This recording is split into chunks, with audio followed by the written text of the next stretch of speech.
There's a moment in media history when fiction slipped its leash. A single hour of radio.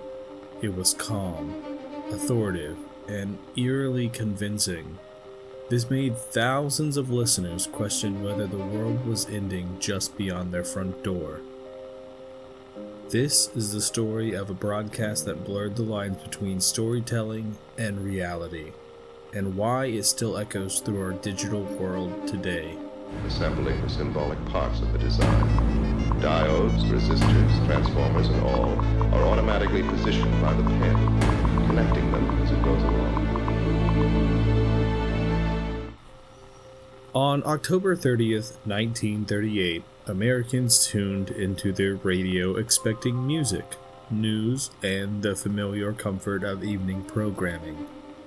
Instead, they heard something else.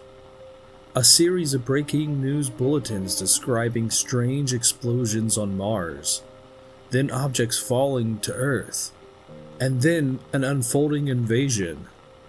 The broadcast was fiction, but for many listeners, it didn't feel like fiction at all.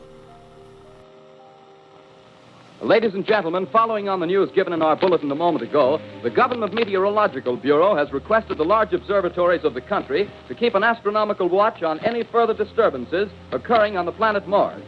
Due to the unusual nature of this occurrence, we have arranged an interview with the noted astronomer, Professor Pearson, who will give us his views on this event. In a few moments, we will take you to the Princeton Observatory at Princeton, New Jersey. We return you until then to the music of Ramon Raquello and his orchestra. Tonight we're stepping back into that moment, not to sensationalize it, but to understand how a simple radio drama became one of the most enduring media legacies of the 20th century. The story starts with H.G. Wells, whose 1898 novel, The War of the Worlds, imagined a technologically superior Martian force overwhelming all of humanity. Then, 4 decades later, the novel was adapted for radio by Howard Koch and performed by Orson Welles, and the Mercury Theater on air. Radio was still young. Breaking news bulletins were trusted, and the Mercury Theater wanted to experiment, to make fiction feel immediate. They succeeded more than anyone ever expected. The broadcast didn't sound like a drama. It sounded like the world falling apart in real time. News interruptions cut into a music program. Field reporters described smoke, heat, and chaos. Scientists speculated on alien technology. Long silences suggested destroyed transmission lines. And the worst part is no commercials broke the illusion.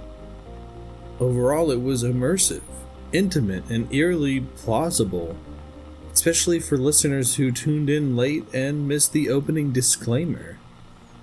System and its affiliated stations present Orson Welles and the Mercury Theater on the air in The War of the Worlds by H.G. Wells.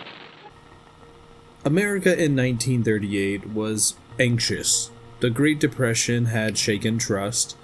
The rise of fascism in Europe made war feel almost inevitable. And radio, the most trusted medium of the time, carried the weight of all authority. People weren't necessarily naive, they were primed. The broadcast didn't create fear out of nowhere. It tapped into the fear that was already there. In the hours after the broadcast, newspapers reported widespread panic. People fleeing their homes, clogging the highways, and praying in the churches. Modern historians argue that the panic was exaggerated. It was amplified by newspapers who felt threatened by the rising power of radio. But the myth stuck. Over the decades, the story evolved from a misunderstood broadcast to a cautionary tale about media influence, to a cultural shorthand for mass hysteria. Today, the legend is often bigger than the event itself. While there were no confirmed deaths or mass fatalities, this radio broadcast honestly panicked people, and there were reports of widespread suicides and mass hysteria. And again, like already stated, these were led to be believed that it was exaggerated and didn't actually happen.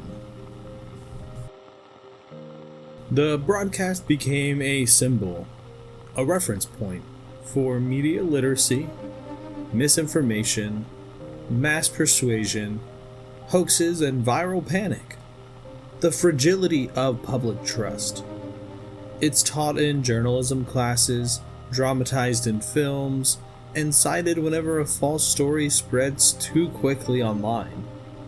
In a way, the 1938 broadcast was the first viral misinformation event, long before the internet even existed. So next time you're on the internet sharing information that the Martians are taking over the entire world, just know that bit has already been done.